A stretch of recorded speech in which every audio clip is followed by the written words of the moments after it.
السلام علیکم۔ آج ہم جس شخص کے بارے میں بات کرنے والے ہیں وہ گائکی کی دنیا میں بہت اعلیٰ نام ہے۔ محبت، عقیدت اور روحانیت کی صدا جب الفاظ میں ڈھلتی ہے تو وہ قوالی کہلاتی ہے۔ قوالی کا ایک ایسا استاد جو لاکھوں دلوں کو روشنی دے گیا وہ تھا امجد صابری۔ امجد صابری 23 دسمبر 1976 کو کراچی میں پیدا ہوئے۔ وہ قوالی کے عظیم روایت رکھنے والے خاندان کے چشم و چراغ تھے۔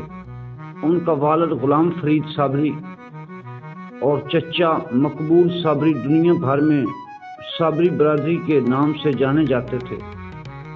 امجد صابری نے بچپن ہی سے قوالی کو محض ایک فن نہیں بلکہ عبادت کے طور پر دیکھا۔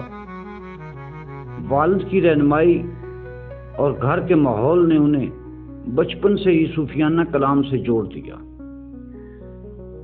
امجد صابری نے صرف اپنی آواز سے نہیں بلکہ اپنے دل کی گہرائیوں سے قوالی پیش کی۔ ان کی پہلی بڑی پہچان 1980 کی دہائی میں ملی جب انہوں نے اپنے والد کے ساتھ سٹیج پر قدم رکھا۔ وہ صرف قوال نہیں تھے بلکہ ایک عہد تھے، تجدید تھے۔ انہوں نے روایتی قوالی کو نئے انداز میں جدید لہجے کے ساتھ پیش کیا۔ ان کا کلام تاجدار حرم، بھر دے جھولی میری، یا محمد گھر گھر گونجا، ان کی آواز میں جو درد، عقیدت، روحانی کیفیت تھی وہ سننے والے کے دل کو چھو لیتی تھی۔ امجد صابری نہ صرف ایک عظیم قوال تھے بلکہ ایک خوش اخلاق مزاج اور محفل کو زندہ دل بنا دینے والے انسان بھی تھے۔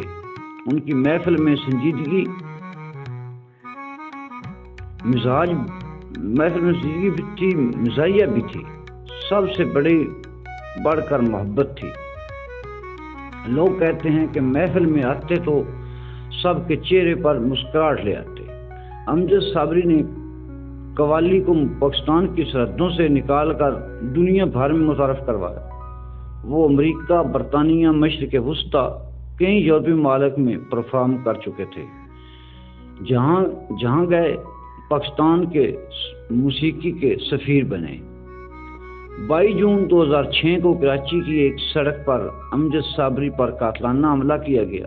یہ لمحہ تھا جب پاکستان کے لاکھوں دل رو پڑے۔ ان کی شہادت صرف ایک انسانیت کا نقصان نہیں تھی، یہ پاکستان کی ثقافت، روحانیت اور قوالی کی دنیا کا بڑا صدمہ تھا۔ ان کا کلام، ان کی قوالیاں، ان کی مسکراہٹ، سب کچھ آج بھی دلوں کو گرما دیتی ہے۔ امجد صابری ایک فنکار نہیں، ایک عہد تھے۔ وہ چراغ جو بجھا نہیں بلکہ ہمیشہ جلتا رہے گا۔ امجد صابری نے اپنی زندگی میں یہ ثابت کیا کہ فن جب نیت، عقیدت کے ساتھ جوڑا جائے تو وہ نسلوں تک زندہ رہتا ہے۔ وہ شہید ہو گئے مگر امر ہو گئے۔ یہ ویڈیو جن کو اچھی لگے وہ لائک کریں، شیئر کریں، سبسکرائب کریں، بیل آئیکن کو دبائیں۔